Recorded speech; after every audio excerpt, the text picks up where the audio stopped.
Obliterate means to destroy utterly, wipe out, make invisible, conceal. Oh, आप लोग आ गए क्या? वो क्या है ना कि अभी ऑब्लिटरेट वर्ड हमारे वीडियो में आने वाला है और मुझे इसका मीनिंग नहीं आ रहा था, तो मैंने सोचा चलो डिक्शनरी में देख लेते हैं। पहले मैंने एक्ट में ढूंढने की कोशिश की, लेकिन एक्ट में कुछ लिखा ही नहीं है ना, इन लोग ने ये वर्ड ही एक्सप्लेन नहीं किया। तो मैंने बोला कि चलो ठीक है, डिक्शनरी में देख लेते हैं। तो आजकल तो हमारी डिक्शनरी गूगल है, तो मैंने गूगल कर लिया ये वर्ड। लेकिन देखो ना, कितने सारे मीनिंग्स दिए हैं यहाँ पर। आपके साथ भी कभी ऐसा हुआ है क्या कि आप लॉ पढ़ रहे हो, कुछ वर्ड है आपको नहीं समझ में आया, तो आप उधर ही आजू बाजू में प्रोविजंस में ढूंढने लगे, डेफिनेशंस में देखा कि ये वर्ड को डिफाइन किया है क्या, किधर भी नहीं मिला। अब क्या करें? चलो डिक्शनरी ओपन करते हैं, और आजकल हम गूगल में फाइंड आउट कर लेते हैं। तो हमने डिक्शनरी ओपन की, लेकिन वहाँ पर तो ऐसे 3-4 उसके मीनिंग्स लिखे हुए हैं। अब क्या करें? इंटरप्रिटेशन ऑफ स्टैट्यूट्स में क्लियरली लिखा है कि अगर आपको एक्ट में वो वर्ड का मीनिंग नहीं मिल रहा तो डिक्शनरी मीनिंग देख लो। चलो पढ़ लेते हैं कि इंटरप्रिटेशन कैसे होगा वो केस में।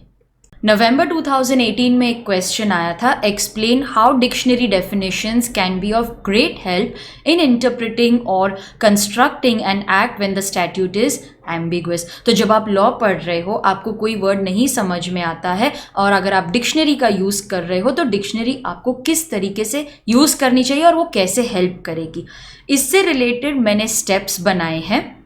अगर डिक्शनरी डेफिनेशन आपको यूज़ करनी है, ओके, आपको मतलब आप तो स्टूडेंट लेवल पे करोगे। अगर कोर्ट में जज डिक्शनरी डेफिनेशन के बेसिस पे जजमेंट देते हैं, तो उन्हें क्या स्टेप्स यूज़ करने चाहिए? Step 1, refer the act. पहले वो एक्ट देखो, क्या उसमें उस वर्ड को क्लियरली डिफाइन किया है, क्या उसका मीनिंग लिखा है वहाँ पर? नहीं, वर्ड इज़ नॉट डिफाइंड, वो एक्सप्लेन नहीं किया है। Then we can refer the dictionary meaning. तो डिक्शनरी ओपन करो, उसमें वो वर्ड को कैसे डिफाइन किया है। पर डिक्शनरी तो हमें एक बहुत ही जनरल मीनिंग देगा ना, जैसे ऑब्लिटरेट हमने पढ़ा था, वहाँ पर 2 या 3 मीनिंग्स दिए हुए हैं वहाँ पर, वो तो बहुत ही जनरली डिफाइन करता है ना उस वर्ड को। फिर स्टेप 3 क्या बोलते हैं? ठीक है, consider the context in which you are applying that word. तो हम फैक्ट्स, सर्कमस्टांसेस वो कंसिडर करेंगे, और उसी के आजू बाजू में हम वो डिक्शनरी वर्ड को इंटरप्रेट करेंगे। Consider the context to decide which meaning is to be use. तो वो 3-4 मीनिंग्स जो जनरल मीनिंग्स है, उसमें से आपको कौन सा वर्ड, वो कौन सा मीनिंग लेना है। अच्छा, स्टेप 4 क्या बोलता है? सिर्फ कॉन्टेक्स्ट, सिर्फ वो डिक्शनरी मीनिंग पे मत जाओ, जुडिशियल डिसीजंस भी देखो कि आप जो जजमेंट दे रहे हो उससे पहले जजेस ने उस वर्ड के आजू बाजू में क्या डिसीजन दिया था, उसे कैसे इंटरप्रेट किया था। तो जुडिशियल डिसीजंस देखो, बाकी जजेस की भी जजमेंट देखो कि उन्होंने कैसे उस वर्ड को इंटरप्रेट किया था और फिर क्या जजमेंट पास की थी।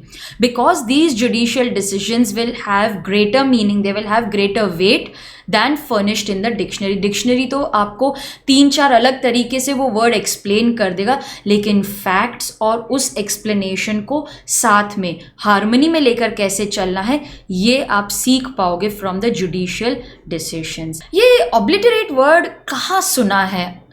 हाँ, हमने जनरल क्लॉजेज एक्ट में जब रिपील पढ़ा था, रिपील का मीनिंग है to obliterate, to eradicate, to remove it from law. Okay, तो एक एक्ट को रिपील कर देना मतलब उसे जड़ से उखाड़ देना। तो वो कॉन्टेक्स्ट में अगर मुझे मीनिंग ढूंढना है, to destroy utterly, to wipe out, हाँ ये सही लग रहा है, बाकी भी पढ़ लेते हैं। मेक इनविजिबल, इंडिस्टिंक्ट, कंसील, नहीं ये सही नहीं लग रहा। To cancel something, to prevent further use, इससे तो बेटर मुझे पहला ही मीनिंग लग रहा है, टू अटरली डिस्ट्रॉय या to wipe out. Wipe out perfect लग रहा है।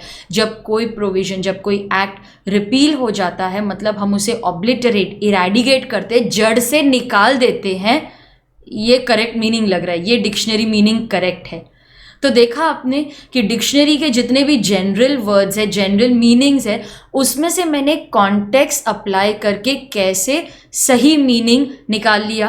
तो उसी तरह से जज को भी जब डिक्शनरी मीनिंग रेफर करते हैं, कॉन्टेक्स्ट कंसिडर करना बहुत ज़रूरी है। आई होप आपको डिक्शनरी डेफिनेशन समझ में आ गया होगा। अगर आपको वीडियो पसंद आया है तो इसे लाइक और शेयर ज़रूर कीजिएगा, और अगर आप चाहते हो कि आपके ऐसे ही वीडियोस मिस ना हो जाए तो सब्सक्राइब ज़रूर करना and hit the bell icon, ताकि जब भी मैं वीडियो अपलोड करूँ आपको नोटिफिकेशन आ जाए।